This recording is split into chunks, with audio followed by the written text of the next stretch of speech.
جو نہیں تھے محمد وہ مجوسی روایات نے بنایا، محمد کے مقام محمود کو مقام شرمندگی بنایا۔ محمد کے امتی ہونے پر تو سب فخر کرتے ہیں، لیکن محمد کے فخر کو روایات نے مٹی میں ملایا۔ اس سے زیادہ توہین رسالت اور کیا کرو گے تم؟ گناہگاروں کے لیے جبین محمد کو گرتے دکھایا۔ کیا فرق پڑتا ہے چور ہو، زنائی ہو، جھوٹے ہو، جو بھی ہو، بس ایک شفاعت نے جنت میں داخلہ آساں بنایا۔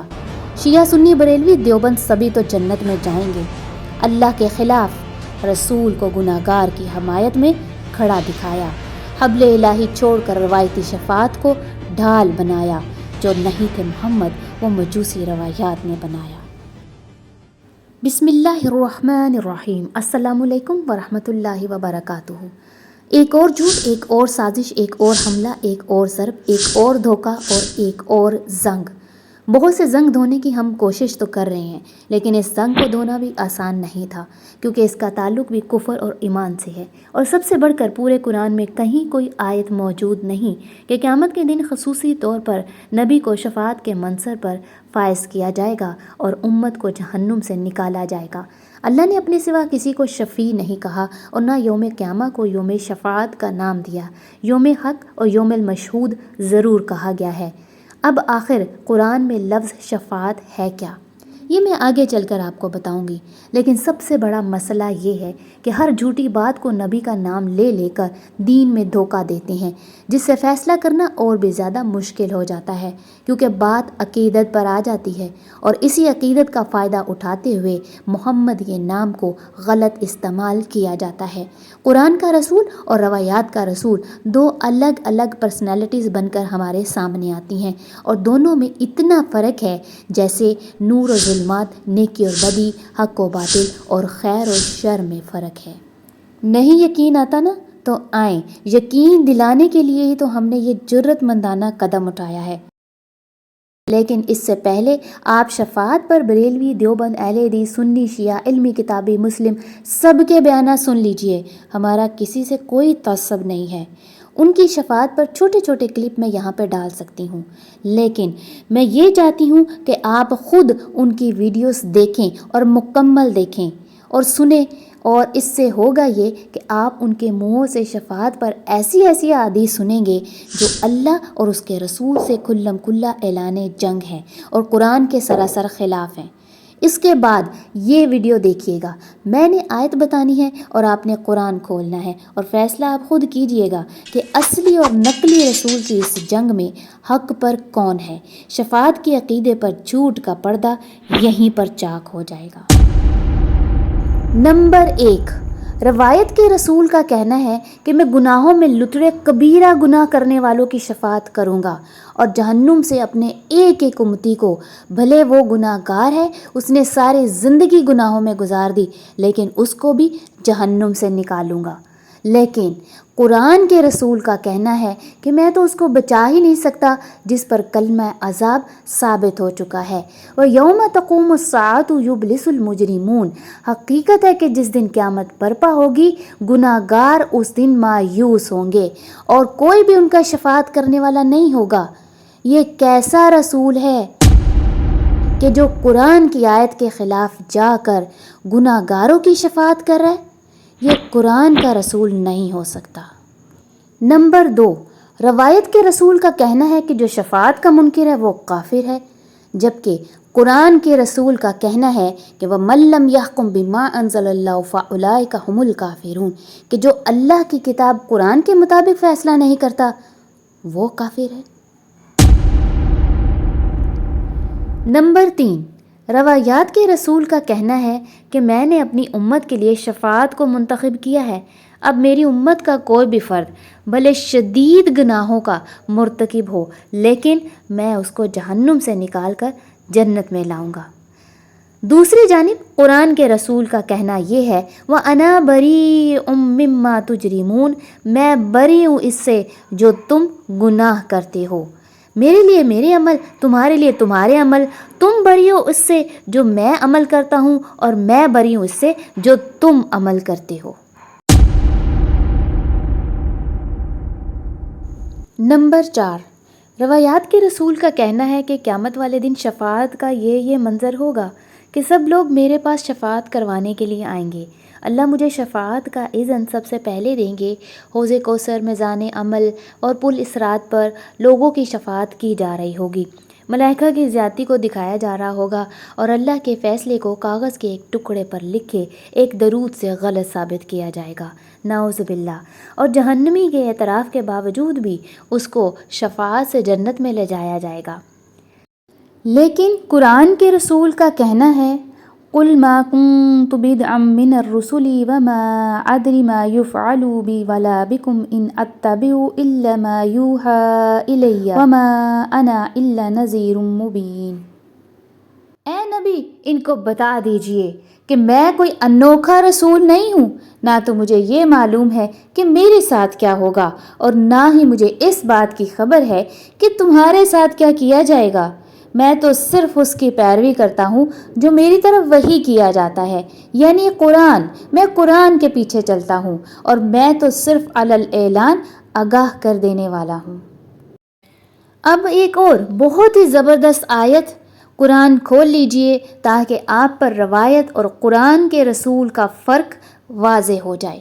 اللہ کا فرمان ہے قُلْ لَا أَمْلِكُ لِنَفْسِي نَفْعًا وَلَا ضَرًّا إِلَّا مَا شَاءَ اللَّهُ وَلَا كُنْتُ أَعْلَمُ الْغَيْبَ لَاسْتَكْثَرْتُ مِنَ الْخَيْرِ وَمَا مَسَّنِيَ السُّوءُ إِنْ أَنَا إِلَّا نَذِيرٌ وَبَشِيرٌ لِقَوْمٍ يُؤْمِنُونَ۔ اے نبی، ان سے کہہ دیجئے کہ میں تو اپنے لیے کسی نفع و نقصان کا اختیار نہیں رکھتا، تو تمہارے لیے کیسے رکھ سکتا ہوں؟ الا ما شاء اللہ، اگر میں غیب جانتا، مجھے پتہ ہوتا کہ قیامت کے دن کیا ہوگا یا دنیا میں کیا معاملہ ہے، تو میں تو اپنے لیے بہت سی خیر اکٹھی کر لیتا اور مجھے کوئی نقصان نہ پہنچتا۔ لیکن میں تو صرف اور صرف ڈرانے والا اور بشارت سنانے والا ہوں ان لوگوں کو جو صرف اللہ کی کتاب قرآن کو مانتے ہیں۔ تو ثابت ہو رہا ہے یہاں سے کہ نبی کو کیا ضرورت پڑی ہے کہ وہ گناہ گاروں کے پیچھے شفاعت کرنے کے لیے بھاگیں، جبکہ وہ اپنے لیے خیر کٹھی کرنے کے خواہش مند ہیں۔ شفاعت کا جو منظر نامہ احادیث میں پیش کیا گیا ہے وہ ان آیات نے ملیا میٹ کر دیا ہے۔ شفاعت کا سارا ڈرامہ دی اینڈ جب پتہ ہی نہیں، تو پھر قیامت کے دن کا یہ منظر نامہ کس نے کھینچا؟ کس نے جرت کی کہ وہ آیات کے مقابلے میں 1 نہیں، 2 نہیں، 3 نہیں، بلکہ ایسی سینکڑوں من گھڑت جھوٹی احادیث بنا لائے؟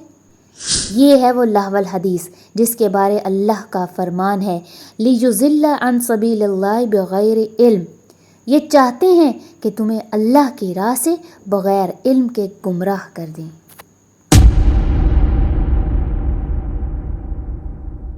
نمبر 5، روایات کے رسول کا کہنا ہے کہ میرے امتی کو چند روز آگ چھوئے گی، اس کے بعد وہ اپنے گناہوں کی سزا پا کر آخر میری شفاعت سے جنت میں داخل کیا جائے گا، جبکہ قرآن کے رسول کا کہنا ہے کہ چند روز آگ چھونے کا یہ تصور عیسائی اور یہودی کا ہے۔ ان کو ان کے دین نے دھوکہ دیا ہے، فراڈ کیا ہے۔ تم اس دھوکے میں مت آنا اور ان جیسے نہ ہو جانا۔ یہ تو ان کی ذاتی خواہشات ہیں اور اللہ کسی کو اس کی خواہش پر نہ تو جنت میں داخل کرے گا اور نہ ہی جہنم سے نکالے گا۔ یہ اللہ پر جھوٹ ہے، بلکہ اللہ اس دن جو فیصلہ کرے گا وہ حق کی بنیاد پر ہوگا، اور جو جنت میں داخل ہوا وہ ہمیشہ کے لیے جائے گا، اور جو جہنم میں داخل کیا جائے گا وہ بھی ہمیشہ ہمیشہ کے لیے داخل کیا جائے گا۔ لہٰذا نہ تو عیسائی اور یہودی اللہ کے چہیتے اور محبوب ہیں اور نہ ہی یہ امت مسلمہ۔ اللہ کا محبوب وہی ہے جو قرآن پر چلنے والا ہے۔ اب آپ غور کیجئے، روایت کے رسول اور قرآن کے رسول میں زمین و آسمان کا فرق نظر آ رہا ہے، جس سے ایک بات تو طے ہو چکی ہے کہ قرآن اور روایت کی شفاعت کا نظریہ ایک جیسا نہیں ہے، کہیں تو گڑبڑ ہے۔ اب یا تو روایات کا رسول صحیح ہے جو گناہ گاروں کی شفاعت کر رہا ہے اور قرآن کا رسول غلط، نعوذ باللہ، یا پھر قرآن کا رسول صحیح ہے جو گناہ گاروں کی حمایت سے اور نصرت سے برات کا اعلان کر رہا ہے، اور روایات کا رسول غلط، کیونکہ دونوں میں ٹکراؤ نہیں ہو سکتا۔ اگر تو یہ ایک ہی رسول ہے تو ہمیں پھر ایک ہی رسول کی بات ماننا پڑے گی جو اللہ کا اور قرآن کا امانت دار رسول ہے۔ تو دوبارہ سے سنیے کہ قرآن کے رسول کا کہنا کیا ہے، ان اتبع الا ما یوحی الی انی اخاف ان عصیت ربی عذاب یوم عظیم۔ میں تو قرآن کی اتباع کرتا ہوں جو میری طرف وحی کیا جاتا ہے۔ اگر میں اپنے رب کی نافرمانی کروں، یعنی قرآن سے باہر قدم رکھوں، قرآن کے خلاف چلوں، تو یقیناً میں تو بڑے دن کے عذاب سے ڈرتا ہوں۔ تو سوچئے کہ جو رسول خود قرآن کی نافرمانی کرنے سے ڈر رہا ہے، وہ رب کی عدالت میں نافرمانوں اور گناہوں میں لتھڑے افراد کی شفاعت کیسے کرے گا، یہ کہہ کر یا اس نسبت سے کہ یہ میرا امتی ہے؟ سوچئے۔ اب یہاں ہمارے لیے جاننا ضروری ہے کہ شفاعت آخر ہے کیا؟ تو سنیں، شفاعت جس کا سے حرف مادہ شین فا عین ہے، جس کے معنی ہے ایک چیز کے ساتھ اس جیسی دوسری چیز میں لا کر ان دونوں کو جمع کرنا۔ تو کیونکہ شفاعت کرنے والا بھی کسی کے ساتھ مل جاتا ہے، چاہے اس کی حمایت میں ہو یا اس کی مدد میں، تو اس لیے کسی کے خلاف کسی کی مدد کرنا یا کسی کے خلاف کسی کی حمایت میں کھڑا ہونا شفاعت کہلاتا ہے۔ شفاعت سفارش کے معنی میں بھی ہے، یعنی کسی نالائق نکمے کو کسی خاص تعلق کی بنا پر سفارش سے آگے لانا، ریکمنڈیشن جس کو کہتے ہیں، اور دنیا میں اکثر یہی سفارش چلتی ہے۔ اس کے علاوہ شہادت کے لیے بھی کسی کے خلاف کسی کے حق میں کھڑا ہونا ہوتا ہے، اس لیے شفاعت بمعنی شہادت کے بھی ہیں۔ قرآن میں دو طرح کی شفاعت کا ذکر ملتا ہے ہمیں۔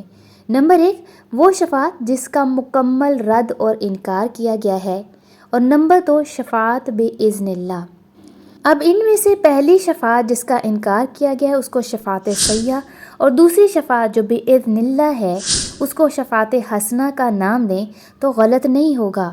اس کا مطلب کہ اللہ نے جس شفاعت کا انکار کیا ہے وہ شفاعت ایسی ہے کہ جس میں کوئی میرٹ ہی نہیں، بلکہ وہ کسی تعلق یا نسبت کی بنا پر کی جا رہی ہے۔ لیکن جس شفاعت کا دروازہ اللہ نے اذن کی شرط سے کھلا رکھا ہے وہ شفاعت حسنہ ہے، اور وہ بطور سفارش خاص تعلق یا نسبت کی بنا پر نہیں ہے، بلکہ سچی شہادت کے طور پر لی جائے گی۔ اب قرآن سے عقیدہ شفاعت کو درست جاننے کے لیے شفاعت بِإِذْنِ اللہ کی تمام آیات کو دیکھنا بہت ضروری ہے، کیونکہ روایات جس میں شفاعت بِإِذْنِ اللہ کو لے کر ہی شفاعت سیئہ کا دروازہ کھولا گیا ہے، اور اس سے ہر نافرمان گناہگار کے لیے شفاعت سے جنت میں جانا آسان بنا دیا گیا ہے۔ تو اب یہ قرآن طے کرے گا کہ بِإِذْنِ اللہ میں کیا ہر گنہگار اور نافرمان آتا ہے یا نہیں۔ آپ کے سامنے 5 آیات کے ریفرنس رکھے گئے ہیں، آپ خود قرآن کھولیں اور ان پر غور کیجئے۔ میں 3 آیات آپ کے سامنے پیش کروں گی جس سے بات بالکل واضح ہو جائے گی کہ شفاعت اصل میں ہے کیا۔ اللہ کا فرمان ہے، وَلَا يَمْلِكُ الَّذِينَ يَدْعُونَ مِن دُونِهِ الشَّفَاعَةَ إِلَّا مَنْ شَهِدَ بِالْحَقِّ وَهُمْ يَعْلَمُونَ۔ جن کو یہ اللہ کے سوا پکارتے ہیں وہ شفاعت کا کوئی اختیار نہیں رکھتے، مگر جو حق کے ساتھ یعنی قرآن کے مطابق، حق تو قرآن ہی ہے، تو شاہدہ بالحق قرآن کی گواہی کے ساتھ شفاعت کو مشروط کیا گیا ہے۔ دوسری جگہ فرمایا یومئذ لا تنفع الشفاعة الا من اذن له الرحمن ورضی له قولا، کہ اس دن کوئی شفاعت نفع نہیں دے گی مگر جس کے لیے رحمان حکم دے اور وہ اس کی بات سے راضی بھی ہو جائے۔ یعنی یہاں پہ شفاعت بِإِذْن اللہ کی رضا کے ساتھ مشروط ہے۔ اب آپ سب کے ذہنوں میں یہ سوال جنم لینا چاہیے کہ کیا اللہ گناہگاروں کے حق میں دی جانے والی شفاعت سے راضی ہوگا؟ تو قرآن کھولیے، دیکھیے، ہم پہلے ہی یہ پڑھ چکے ہیں کہ گناہگار تو اس دن مایوس ہوں گے اور ان کے لیے کوئی شفاعت کرنے والا نہیں ہوگا۔ تو جواب ملتا ہے ہرگز نہیں۔ پھر ایک اور بہت ہی زبردست آیت جو روایتی شفاعت کے انکار میں ہے، یوم یقوم الروح وملائکۃ صفا لا یتکلمون الا من اذن له الرحمن وقال صوابا۔ اب غور کیجئے کہ جس دن کتاب وحی کی تعلیم دینے والا یعنی رسول، قرآن پہنچانے والا اور ملائکہ صف باندھے کھڑے ہوں گے، اور وہ بات نہیں کریں گے مگر جس کے لیے رحمان اجازت دے گا، اور وہ کریں گے کیا؟ بہت اہم بات ہے، وقال صوابا، وہ بالکل ٹھیک، درست، صحیح، حق اور سچی بات کریں گے، یعنی سچ اور حق کی گواہی دینے والے ہوں گے۔ ایسا نہیں ہوگا کہ ملائکہ کو اور رسولوں کو کلام کرنے کی اجازت دی جائے گی یا شفاعت کرنے کی اگر اجازت ملے گی تو وہ جہنم سے گناہ گاروں کو نکال کر اور جنت میں داخل کر رہے ہوں گے، جنہوں نے سارے زندگی گناہ کیے اور قرآن کی ایک بات بھی نہ مانی۔ یہ کیا ہے؟ بلندر، جھوٹ۔ اب ان آیات سے شفاعت کا بالکل ایک الگ عقیدہ ہمارے سامنے آتا ہے کہ شفاعت ہے، ہم مانتے ہیں اس کو، لیکن جس کو رحمان اذن دے گا، اور رحمان کا اذن 3 باتوں سے مشروط ہے۔ نمبر 1، شاہدہ بالحق، یعنی جو قرآن کے مطابق گواہی دے گا اس کو اذن ملے گا کہ وہ شفاعت کرے، اور اس دن تو ترازو ہی حق کی رکھی جائے گی، تو شفاعت قرآن سے باہر کیسے ہو سکتی ہے؟ نمبر 2، رضی لہو، اللہ اس کے ساتھ راضی ہوگا، اور نمبر 3، ثوابہ، قال ثوابہ، جو بات درست، حق، ٹھیک اور سچی کہے گا۔ اس کے علاوہ سورہ طٰہٰ کی 109 نمبر آیت اور سورہ نبأ کی 38 نمبر آیت، ان دونوں آیات کے آخری الفاظ کو آپ ملا کر پڑھیں اور سمجھیں تو سمجھ آتی ہے کہ رضی لہو قولا، کہ اللہ جس بات سے راضی ہو رہا ہے اصل میں وہ قال ثوابہ، وہ درست اور ٹھیک بات ہے۔ تو شفاعت اذن سے مشروط، اور اذن قرآن کی شہادت سے مشروط ہے، اور اللہ کی رضا سے، اور اللہ کی رضا ثوابہ سے۔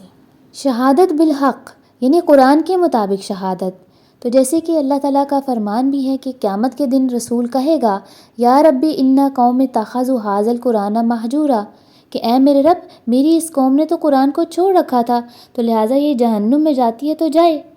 لیکن روایات کا رسول جہنم سے گناہ گاروں کو، نافرمانوں کو نکال کر جنت میں لاتا ہے، وہاں پہ سچی شہادت کا کوئی تصور نہیں ہے، بلکہ بس امتی امتی کہہ کر لوگوں کو نجات دلائی جا رہی ہے جہنم سے۔ یہ کیا ہے؟ کون سا امتی امتی لگا رکھی ہے آپ نے؟ زنائی امتی، چور امتی، گناہ گار امتی، مکار امتی، جھوٹا امتی، کہ یا اللہ اس کے تیرے ساتھ جو بھی معاملات تھے، جو بھی کیا سو کیا، یا اس نے قرآن چھوڑ رکھا تھا لیکن اس نے ایک محفل میں میرے لیے درود پڑھا، لہٰذا یہ جنتی ہے۔ اب آپ کی خصوصی توجہ چاہیے، کیونکہ قرآن کی بہت سی آیات کو روایت کی تشریح پر زبردستی شفاعت کے تناظر میں پیش کیا جاتا ہے، حالانکہ ان آیات کا شفاعت سے کوئی تعلق نہیں ہوتا، جیسا کہ سورۃ نساء کی 48 اور سورۃ بنی اسرائیل کی 79 نمبر آیت، جس میں مقام محمود کو مقام شفاعت سے جوڑا گیا ہے۔ روایت کے مطابق تو جنتی وہ بھی ہے کہ جس نے بس کلمہ لا الہ الا اللہ پڑھ کر اللہ پر بڑا احسان کیا اور پھر وہ بھول گیا کہ قرآن پر عمل بھی کرنا تھا، کیونکہ اللہ کا فرمان ہے کہ شرک کے علاوہ سب گناہوں کی بخشش ہو جائے گی۔ تو روایت اس آیت کا مطلب یہ نکالتی ہے کہ کلمہ گو مشرک بھی جنتی ہے۔ کلمہ پڑھنے کے بعد کوئی زنا کرے، چوری کرے، قتل کرے، کبیرہ گناہ کر لے، وہ مشرک تھوڑی نہ ہے۔ شرک تو منہ سے کلمہ نہ پڑھنا ہے، جس نے کلمہ پڑھ لیا وہ مشرک نہیں رہا۔ اس آیت کے ترجمے اور روایت کی تشریح کے مطابق نبی علیہ السلام کی شفاعت سے اس کے سب گناہوں کی بخشش ہو جائے گی۔ تو چھوڑو ان آیات کو کہ جس میں عمل صالح کرنے کے بعد آپ کو جنت ملے گی، نہیں، جنت تو کبیرہ گناہ کرنے کے بعد بھی مل رہی ہے۔ تو 2 ترجموں میں شدید ٹکراؤ، اس کے باوجود روایت کی خاطر جان بوجھ کر ترجموں میں موجود اس ٹکراؤ کو برقرار رکھا جاتا ہے، کیونکہ یہ ٹکراؤ ختم کیا تو روایت سے ٹکر لینا پڑے گی۔ بخاری، مسلم سب غلط، تو تم مت ٹکر لو، ہم لیں گے ٹکر۔ ہم بتائیں گے کہ ٹکر قرآن میں موجود ان 2 آیات میں ہرگز نہیں ہے، بلکہ روایات میں ہے، کیونکہ جہاں فیصلہ عمل صالح پر ہو وہاں کبیرہ گناہ کرنے والوں کی بخشش بھلا کیسے ہو سکتی ہے؟ تو اس آیت کے ایک ایک لفظ پر غور کر لیجئے کہ اس میں کہیں بھی شفاعت کا لفظ نہیں ہے۔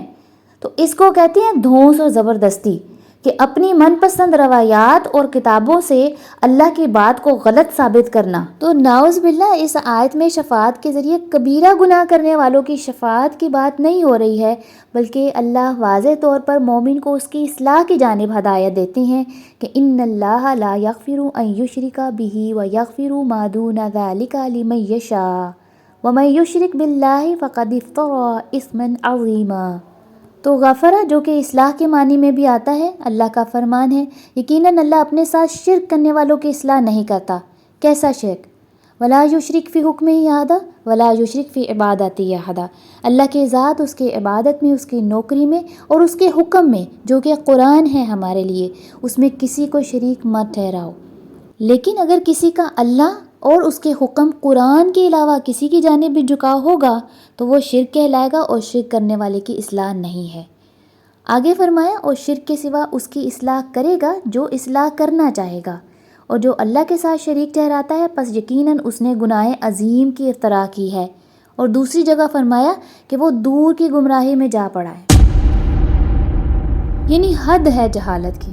اندھے کو بھی سمجھ آتا ہے کہ مکاروں نے اپنی بخشش کے لیے جھوٹی روایات کا انبار لگا دیا ہے، محمد کی شخصیت کا بھلے کچھ باقی نہ رہے، اور نعرے لگاتے ہیں لبیک یا رسول اللہ۔ اسی نعرے پر قبر سے نبی جاگ گئے نا تو پھر تاڑی خیر نہیں۔ کیڑے رسول نوں لبیک ہے؟ حدیثاں تے روایتاں دا رسول یا قرآن دا رسول؟ شفاعت قرآن دی پئی ہے، پہلا اے تے دسو کہ قرآن کتھے وے؟ قرآن کہیں پر نہیں ہے، کیونکہ جب قرآن کی بات کی جاتی ہے تو پھر نعرہ لگتا ہے یہ ہے گستاخ تیرا یا رسول اللہ۔ نعوذ باللہ کہ من لم یحکم بما انزل اللہ فاولئک هم الظالمون، کہ جو کوئی اللہ کے نازل کردہ یعنی قرآن کے مطابق فیصلہ نہیں کرتا یہی لوگ ظالم ہیں۔ اور ظالموں کے بارے اللہ کا فرمان ہے ما للظالمین من حمیم ولا شفیع یطاع، ظالموں کے لیے نہ کوئی غم خوار اور نہ کوئی شفیع ہوگا جس کی بات مانی جائے۔ تو کوئی شفیع نہیں ہے تمہارا اے ظالموں۔ اب ایک اور بہت اہم بات، اس پر غور کیجئے کہ 2 آیات ہیں جن کو شفاعت کے منصب سے جوڑا جاتا ہے۔ ایک ہے سورۃ بنی اسرائیل کے 79 نمبر آیت، عسیٰ ان یبعثک ربک مقاما محمودا، کہ ہم آپ کو مقام محمود یعنی مقام شفاعت عطا کریں گے۔ اور ایک ہے سورہ ضحیٰ کی 5 نمبر آیت مقام شفاعت کی، وَلَسَوْفَ يُعْطِيكَ رَبُّكَ فَتَرْضَىٰ، کہ ہم آپ کو عطا کریں گے مقام شفاعت اور آپ اپنے رب کی اس عطا سے راضی ہو جائیں گے یعنی خوش ہو جائیں گے۔ حدیث کیا کہتی ہے؟ حدیث کہتی ہے کہ نبی علیہ السلام گناہوں میں لترے کبیرہ گناہ کرنے والوں کی شفاعت کریں گے، اور دوسری حدیث یہ کہتی ہے کہ میں سب سے پہلے شفاعت کرنے والوں میں سے ہوں گا اور مجھے اس بات پر کوئی فخر نہیں ہے۔ یعنی اللہ نے مقام محمود عطا بھی کیا تو کیسا، اور عطا سے نوازا تو آپ خوشی نہیں، یعنی یہ تو شرمندگی کا مقام ہے۔ اور بھلے خوشی کیسے ملے، کیسے یہ فخر کی بات ہو سکتی ہے کہ ایک نبی کو کبھی میزان عمل پر، کبھی پل صراط پر اور کبھی حوض کوثر پر کبیرہ گناہ کرنے والوں کے پیچھے بھاگتے اور ذلت اٹھاتے دکھایا گیا ہے، پھر ایک گناہ گار نہیں بلکہ جتھوں کے جتھے ہیں۔ کون فخر کرے گا، کون خوش ہوگا اور کون راضی ہوگا، سوائے اس کے کہ شرمندگی سے نبی علیہ السلام کو 2 4 دکھایا گیا ہے۔ جو نہیں تھے محمد وہ مجوسی روایات نے بنایا، محمد کے مقام محمود کو مقام شرمندگی بنایا۔ جی تو مقام محمود اصل میں مقام شفاعت کے نام پر مقام شرمندگی ہے، یہ اللہ کا وعدہ ہے۔ نعوذ باللہ کہ قیامت کے دن اللہ اپنے نبی کو شرمندگی سے 2 4 کریں گے۔ کیا تفسیر اور تشریح کی ہے ان حدیث میں، ان روایات میں، یعنی حد ہی ہو گئی ہے۔ کیا یہ توہین نہیں؟ کیا یہ گستاخی نہیں؟ کیا مقام بنا دیا ہے ایک رسول کا؟ نظر کیوں نہیں آتا ان کو؟ اللہ کا تو فرمان ہے، اے نبی ان سے کہہ دیجئے قل انی لا املک لکم ضرا ولا رشدا، میں تمہارے لیے کسی بھی ضرر اور بھلائی کا اختیار نہیں رکھتا ہوں۔ قل انی لن یجیرنی من اللہ احد ولن اجد من دونہ ملتحدا، کہہ دیجئے ان سے یقیناً مجھے اللہ کے مقابلے میں ہرگز کوئی نہیں بچا سکتا، تو تمہیں میں کیسے بچا سکتا ہوں؟ تو ہرگز اس کے سوا میں کوئی پناہ نہیں پاتا ہوں۔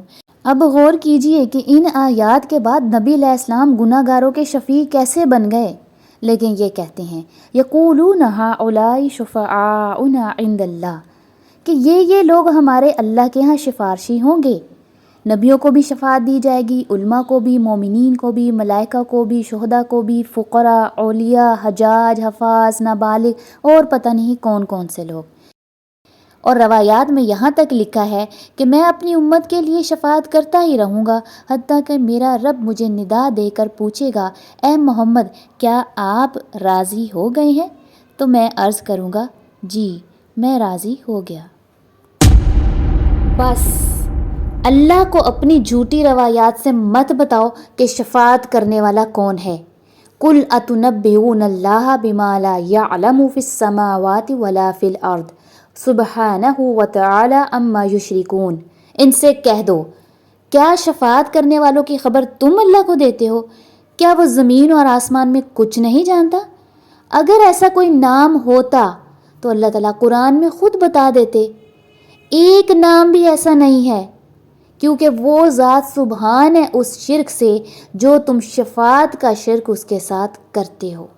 تو سن لیجئے کہ روایتی شفاعت بذات خود ایک شرک ہے، شفاعت سیہ ہے، اللہ کی شان کے خلاف ہے، قرآن کی توہین ہے اور رسول کے مقام سے گستاخی ہے۔ ابھی بھی روایتی شفاعت کے بارے میں بہت کچھ کہا جا سکتا ہے، لیکن آخر میں صرف ایک آیت قُلِ اللّٰہِ الشَّفَاعَةُ جَمِيعًا لَهُ مُلْكُ السَّمَاوَاتِ وَالْأَرْضِ ثُمَّ إِلَيْهِ تُرْجَعُونَ۔